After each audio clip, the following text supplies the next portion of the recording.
Hi, I'm Lesley. I'm Aimee. And together, we're the Real Estate Ladies. And today we wanted to share with you why we are walking a combined 54 miles in the month of June. A little bit because we're crazy. Well, and because we're passionate about a couple of different fundraisers. Yeah, so you first. Okay, so my fundraiser is actually a hike. It's an extreme hike for the Cystic Fibrosis Foundation to raise awareness and money for research. And she's doing 24 miles in one day. One day. Lots of hills. But the Cystic Fibrosis Foundation is dependent on these fundraisers. Cystic fibrosis is a genetic disease that affects people's respiratory, reproductive systems, digestive systems. Your body produces, this is the real easy short version, but it affects the mucus in your body, and your body produces too much mucus, and it tends to form scar tissue and issues where the people that suffer, I guess, from cystic fibrosis tend to need to have lung transplants by the time that they're teenagers. So why are you so passionate about cystic fibrosis? My niece was born with cystic fibrosis. She's 8 years old. At the time, she's a hot ticket. She is. She's feisty. But when she was born 8 years ago, her life expectancy was 37 years old. Which is sad to say that when you have a child born, that a life expectancy is put on them. Yeah.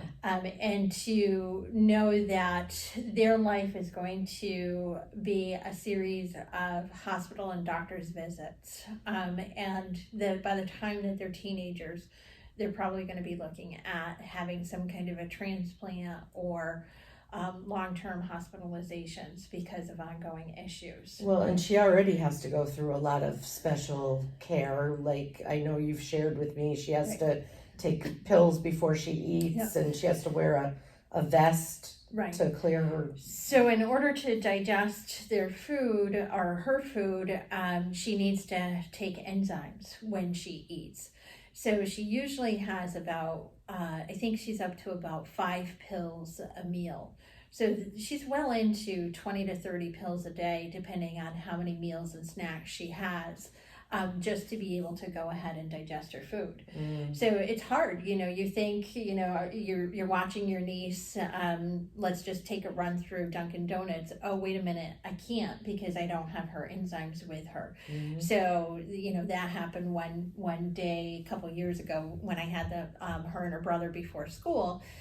We had to run back home and grab the enzymes before any of us could have our Dunkin' Donuts. So, you have to be aware before you head out the door. Are you prepared? And then also twice a day, she wears a vest that is hooked up to a machine that actually breaks up the mucus in her body. So it vibrates her or shakes her.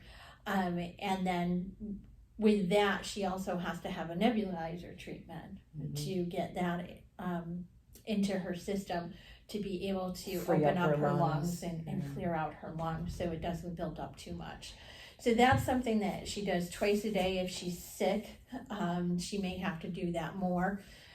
People with cystic fibrosis can't be around other people with cystic fibrosis. They have to keep a distance. Is it 6 feet? They have to stay apart? At least.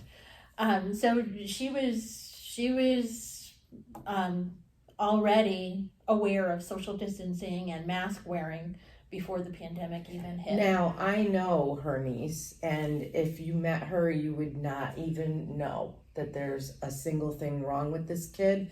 She's a real trooper. She's brilliant. And she is really feisty. But to just look at a kid like this, you would have no idea that there's any issues, health issues. She looks totally like a normal 8-year-old little girl. Right. But our team is also called Team Can Hike for a Cure, CAN. And the reason for that is besides Nora, which is the N in the can, Her cousins over in Ireland, Karis and Aaron, were both born with cystic fibrosis. So you said it's a genetic thing, so it runs in families, right. It's a hereditary. Correct. Yeah. Correct. So unfortunately, Aaron has passed away at the age of 18 months due to some complications. And Karis is doing well, and Nora is doing well at this time. But we have other friends in the community that are in the hospital constantly, and one friend specifically here in town, Kate Daly, is suffering with anaphylactic shock due to her medications that she's on. She's been in the hospital quite a bit over the last few years. She's a sweetheart. And very, very nice woman. So we're hiking for people like Kate and Nora and Karis and Aaron, so that we can raise awareness, and hopefully someday they can find a cure. Where's the hike? This year is at Douglas State Forest. Where's that? So that's out in Douglas, Mass. Okay. So she's going to do 24 miles in one day, and this is not the first time she's done it. How many times have you done it? This 3? is the 4th year. 4. 4th year. Yeah, so she's certifiable, obviously. Yeah. So, Lesley, why are you walking the other 30? Okay, so mine is not in one day. Mine is the month of June. I am committed to walk at least 30 miles in the month of June, which is totally doable and way more sane for the American Cancer Society. And I have a lot of reasons why I'm passionate about this. My aunt passed when she was only 38 from breast cancer. My grandmother had melanoma.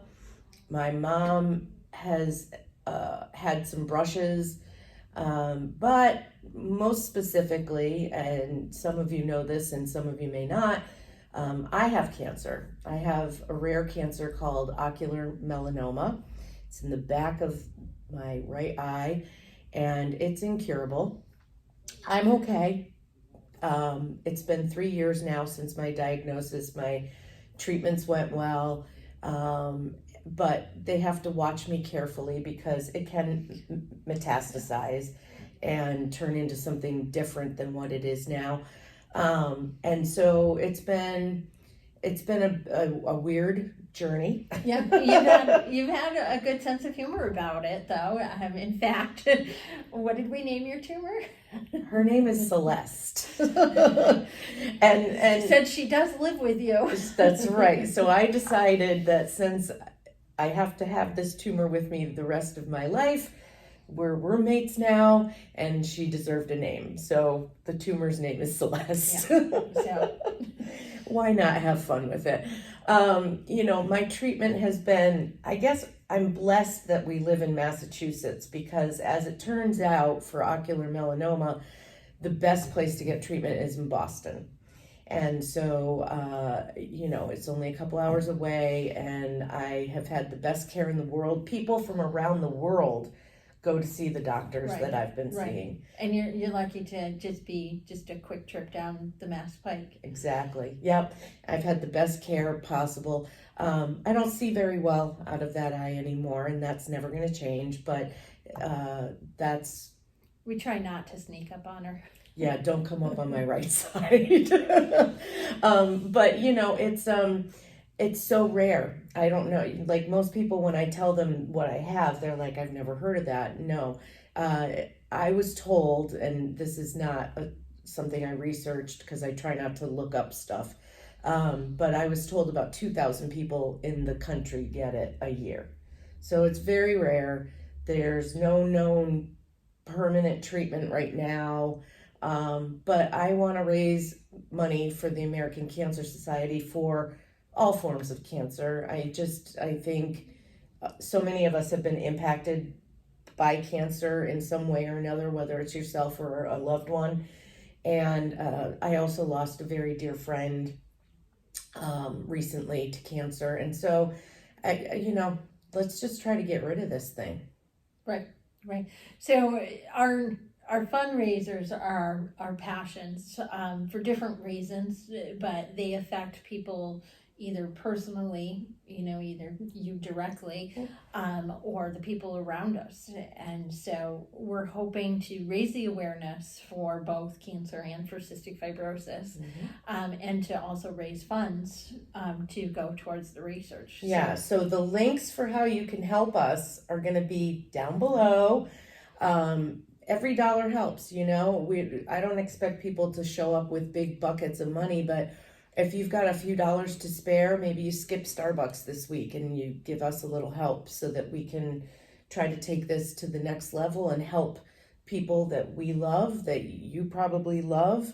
You've probably been touched by at least one of these issues in your life, and we're just trying to, like Aimee said, we're trying to raise that awareness and also raise some money. Right. And we appreciate your help. We appreciate your support. Celeste appreciates you too. Yes. All right. So thank you for listening, and thank you for your support if you're able to give it. And we'll see you next time when the real estate ladies are back at it.